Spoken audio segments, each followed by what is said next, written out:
ஐயாரட்டு நெல்ல போல அவசரமா சமஞ்ச ஐத்த மக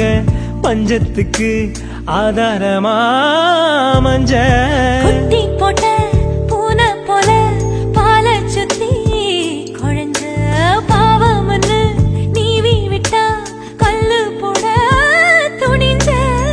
சொந்தக்கார நான் தானே தொட்டு பார்க்க கூடாதா கண்ணம் தொடும் கை ரெண்டும் கீழே கொஞ்சம் நீளாதா இந்த நாட்டில் தீண்டாமைதான் இன்னும் உள்ளதா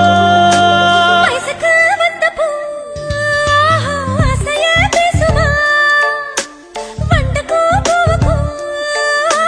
சண்டையா சட்டமா